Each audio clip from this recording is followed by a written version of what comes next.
इथे दृश्य आपण या क्षणी पाहतोय वरई डोम परिसरातली ठाकरेंचे शिवसेनेचे नेते अनिल परब तर मनसेचे बाळा नांदगावकर, नितीन सरदेसाई वरई डोम परिसरातल्या 5 जुलैच्या विजयी मेळाव्याचा आढावा घेण्याकरता त्या ठिकाणी दाखल झालेल्या तयारीचा आढावा हा घेतला जातोय। 5 जुलैला या ठिकाणी गर्दीचा महापूर येणार अशी अपेक्षा अनिल परब यांनी व्यक्त केलेली आहे।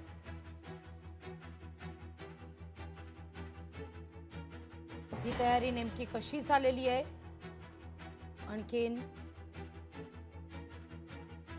कोणकोणत्या बाबींची या ठिकाणी पूर्तता होणं उर्वरित आहे, व्यासपीठ कसं असेल, व्यासपीठावर कोण कोण असतील, या व्यासपीठाला जरी सांगण्यात आलेलं असलं की या ठिकाणी कुठल्याही प्रकारचा झेंडा नाही, केवळ मराठी माणसाचा हिताचा खरं तर अजेंडा असणार आहे असं जरी म्हटलं गेलं असलं तरी हे व्यासपीठ अर्थातच लक्षवेधी असणार आहे। कारण बऱ्याच वर्षांनंतर उद्धव ठाकरे आणि राज ठाकरे बंधू एकत्रित व्यासपीठावर पाहायला मिळतील, त्यामुळे सर्वार्थानं हे व्यासपीठ लक्षवेधी असणार आहे, चर्चेचं असणार आहे।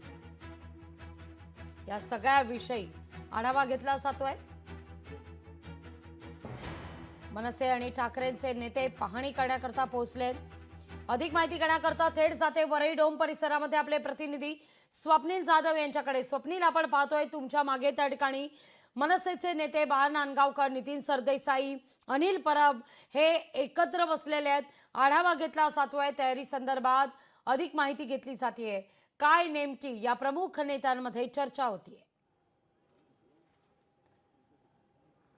लघु निश्चितच 5 जुलै रोजी जो विजय जल्लोष मेळावा होणार आहे त्याला असंख्य नागरिक, मराठी प्रेमी, मराठी जनता या ठिकाणी येणार आहे आणि त्याचीच प्लॅनिंग या ठिकाणी होते। आपण जर बघितलं तर मनसे आणि शिवसेनेचे नेते या ठिकाणी दाखल झालेले आहेत। लेआउट सध्या आता या ठिकाणी आणण्यात आलेला आहे आणि एकूणच या वरई डोममध्ये 10,000 लोकांची बसण्याची क्षमता आहे, आसन क्षमता आहे। मात्र एकूणच या ठिकाणी येण्यासाठी असणारे पर्यायी मार्ग, त्या मार्गांवरती असणारी वाहनं, तसेच ज्या वाहनांनी हे सर्व नागरिक येणार त्या वाहनांची पार्किंग कुठे असणार या संदर्भात सुद्धा चर्चा सुरू आहे। या संदर्भात सुद्धा प्लॅनिंग सुरू आहे।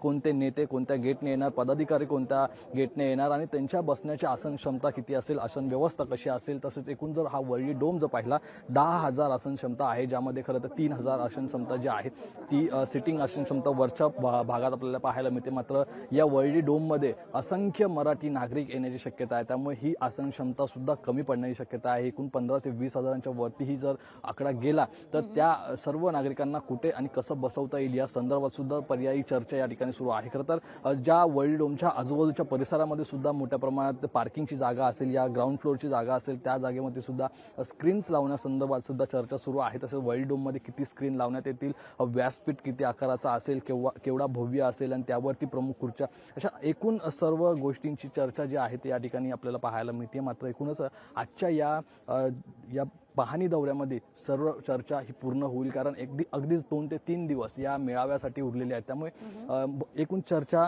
ही आता पूर्णत्वास आलेली आहे। मात्र एकूण जर बघितलं तर उद्धव ठाकरे, राज ठाकरे यांची प्रमुख भाषणं असणार आहे, त्यामुळे नक्कीच व्यासपीठाचा आकार हा या ठिकाणी महत्त्वाचा असणार आहे। त्याचप्रमाणे नागरिकांना सर्व बाजूने हे भाषण किंवा हे सर्व नेते पाहायला मिळतील अशा प्रकारचं सिटिंग अरेंजमेंट या ठिकाणी करण्यात येणार आहे। दरम्यान जी ग्राउंड फ्लोअरला आणि पार्किंगमध्ये सुद्धा काही स्क्रीन लावण्यात येणार का या संदर्भात सुद्धा चर्चा झालेली आहे, कारण मोठ्या प्रमाणात या ठिकाणी गर्दी येऊ शकते आणि ती गर्दी सांभाळणं हे अशक्य होऊ शकतं। या दृष्टीने खरं तर विचार करून, या सगळ्याचा विचार करून या ठिकाणी नेत्यांमध्ये चर्चा सुरू आहे आणि हाच एक विचाराचा आणि संवेदनशील भाग असा आहे की या ठिकाणी येणारी गर्दी ही कुठेही चेंगराचेंगरीमध्ये अडकली नाही पाहिजे आणि एकूण कोणत्याही नागरिकांना त्रास नाही झाला पाहिजे, अशा प्रकारची एकूण या ठिकाणी चर्चा पाहायला मिळते। मात्र एकूणच आपण जर बघितलं तर एकूण या डोमची पाहणी सध्या सुरू आहे। या डोम मध्ये पाहिलं तर सध्या अनिल परब, बाळा नांदगावकर सध्या डोमची पाहणी करतात। मात्र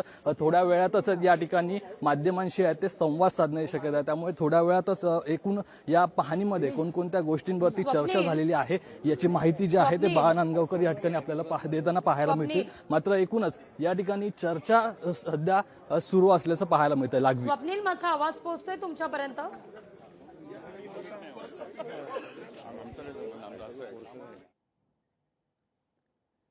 स्वप्नील पर्यंत माझा आवाज पोहोचत नाहीये.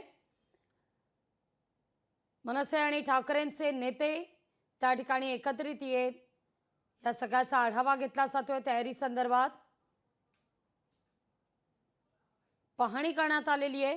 वरई डोम परिसरातली जवळपास 10,000 इतकी आसन क्षमता या ठिकाणी मोठ्या प्रमाणावर गर्दी होईल असा अंदाज वर्तवला जातोय. या सगळ्यावर नजर आपली कायम असेल.